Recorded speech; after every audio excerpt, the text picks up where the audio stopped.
बहुत बहुत बधाई देता हूं, बहुत बहुत शुक्रिया। Hello and welcome, I'm Thomas Porteous and you're watching NewsX World. You join us in our coverage of the first direct talks between Russia and Ukraine taking part in Istanbul. Russia is signalling a readiness for dialogue as a delegation arrives in Istanbul for talks with Ukraine. Foreign Ministry spokeswoman Maria Zakharova confirmed the team is prepared for serious work, but a face-to-face meeting between President Putin and President Zelenskyy appears off the table. The Kremlin has ruled it out. And while earlier reports suggested US President Donald Trump might attend, officials have now confirmed that he will not be part of the talks. But the US President still appears to be on the fence. Let's take a listen in to what he said. About going, but it's very tough because of what we're doing today and tomorrow. But you know, if something happened, I'd go on Friday if it was appropriate. But we have people right now negotiating, and I think that I just hope that Russia and Ukraine are able to do something, because that is the US President currently in Qatar speaking about the possibility of appearing at talks on Friday if they progress. Meanwhile, this is what the US Secretary of State, Marco Rubio, said when asked about the ongoing peace talks.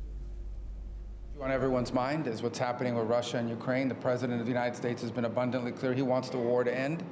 He's open to virtually any mechanism that gets us to a just, enduring, and lasting peace.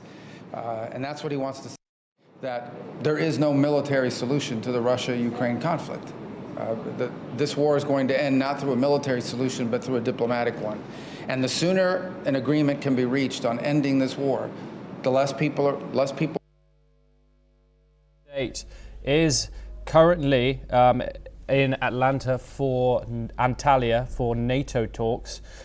He has been criticised for not attending the talks. Attention now turns to today's session in Turkey to see if any diplomatic breakthrough is possible. We're now joined by Joshua Barnes, anchor and correspondent for NewsX World, to discuss this further. Joshua, these talks were proposed by the Russian President Vladimir Putin. He said he would attend. Now he has sent a delegation which critics have called low level. What more can you tell us?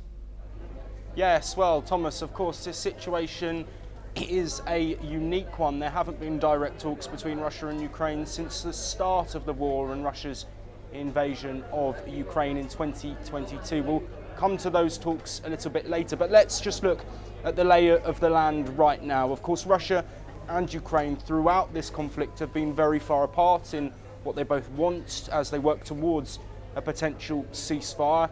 Temporary ceasefires that we've had in certain areas like Black Sea shipping ceasefire, also an energy infrastructure ceasefire, have seen accusations of violations from both sides. But this is a very interesting move because Volodymyr Zelenskyy has said in recent weeks that he won't hold direct talks and Ukraine won't hold direct talks with Russia until a 30-day ceasefire is agreed to. Of course, a narrative that was put forward by Ukraine, the United States, also pushed by Western allies to Ukraine, including European leaders, also Canadian politicians, Australian politicians. Lots of the coalition of the Wingling Group have been in favour of this. But Zelenskyy saying no talks, Russia then coming round and saying we want to hold direct talks on this day that we are at today in Turkey.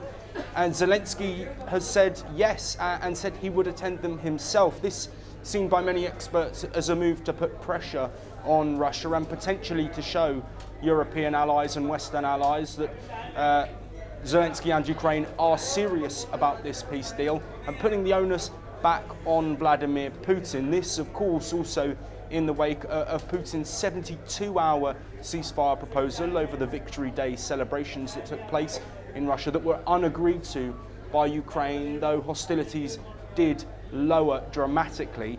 But the state of play is an interesting one. Putin, given this ultimatum, it very clearly was Zelenskyy saying, put your money where your mouth is. If you're going to call these talks, I'm saying I'm going to be there. Let's get it done.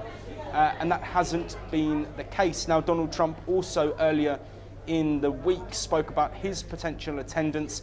He said yesterday, earlier on today, depending on where you are in the world, that he wouldn't be attending these talks after Putin confirmed his absence. He's now gone back on that as well, saying that tomorrow he could participate in talks if needed. The situation, as it has been throughout the recent months in regards to a move towards a ceasefire, is muddy. The picture isn't very clear.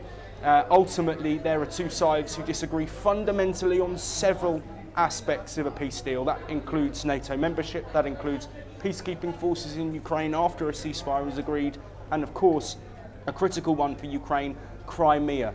First taken over and annexed by Russia in 2014. Zelenskyy has remained strong with the fact that Crimea needs to be returned to Ukraine. Ukrainian officials, including the Kyiv mayor, Klitschko, has said we potentially might need to look at ceding land.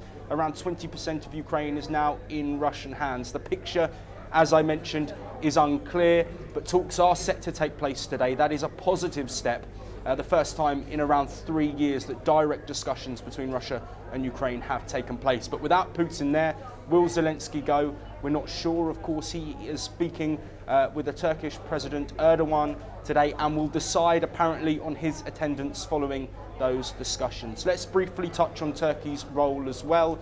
This, of course, is an extremely important diplomatic conversation in the geopolitical space. Of course, the ongoing conflict, which has seen difficulties with sanctions on Russia impacting not just Russian economics, but also world economics. We can't forget in Europe, the main gas line from Russia was also shut off. So the ramifications on this within Europe and wider are huge. Turkey saying they're willing to help mediate through this period and try and get towards a ceasefire. It's one we will, of course, be keeping an eye on as it unfolds. Joshua Barnes, thank you very much for joining us.